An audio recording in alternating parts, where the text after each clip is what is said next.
புனிதா இப்போ உன்னை பார்க்கத்தான் வந்துட்டு இருக்கா. அது மட்டும் இல்ல, மணிகண்டம் உன் ஃபேக்டரியை வாங்குறதுக்கு வீட்டுல இருக்கிற எல்லாரும் சம்மதம் சொல்லிட்டாங்க. ஐயா எப்படி? என் அப்பா ரொம்ப குதூகலமா பேசிக்கிட்டு இருக்காரு. யார்கிட்ட பேசிட்டு இருக்காரு? சந்தோஷம்ப்பா, ரொம்ப ரொம்ப சந்தோஷம்ப்பா. சந்தோஷப்படு. ஆனா ஒண்ணு, அப்படியெல்லாம் சும்மா ஒண்ணு இந்த காரியம் நடந்துடல. அப்புறம் இதுக்காக நான் எவ்வளவு வேலை செஞ்சிருப்பேன், என்னெல்லாம் பேசிருப்பேன்னு உனக்கு தெரியாது. 10 கோடி ரூபாய் சும்மா தூக்கி கொடுத்துருவாங்களா? அதுவும் சரிதான். அதெல்லாம் குடும்பத்துக்குள்ள நம்பிக்கையானவங்க பேசினா மட்டும்தானே நடக்கும். அதான் இப்ப நடந்திருக்குது. என்னது?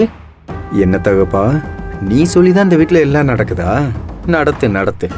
ஆமாமா, அதுல என்ன சந்தேகம்? யோ, இன்னொரு முக்கியமான விஷயம், வேலை முடிஞ்ச உடனே எனக்கு வர வேண்டிய கமிஷனை மறந்துடாத. அதை கரெக்டா அனுப்பிடு. நீ சொல்லணுமா? டீல் முடிஞ்சு பணம் கைக்கு வரட்டும், அடுத்த நிமிஷமே உனக்கு தானே நான் செட்டில் பண்ணுவேன். அது சரி, அது சரி. எல்லாரும் இப்படித்தான் பேசுவாங்க. ஆனா பணத்தை பார்த்ததுக்கு அப்புறம் அது 10 இல்ல 11 செய்யும்ல.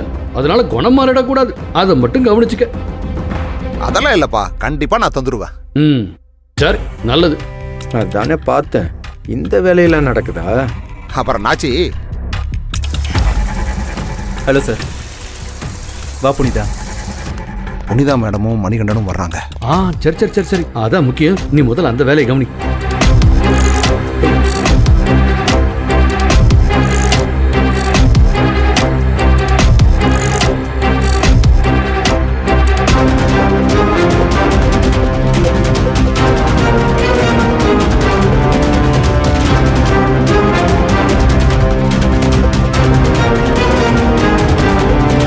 வாங்க மேடம். வணக்கம் சார். வாங்க மணிகண்டன் சார், உட்காருங்க. உட்காருங்க. சேல்ஸ் டாக்குமெண்ட்லாம் ரெடி பண்ணிட்டீங்களா? எல்லாம் ரெடியா இருக்கு மேடம். இந்தாங்க. Thank you.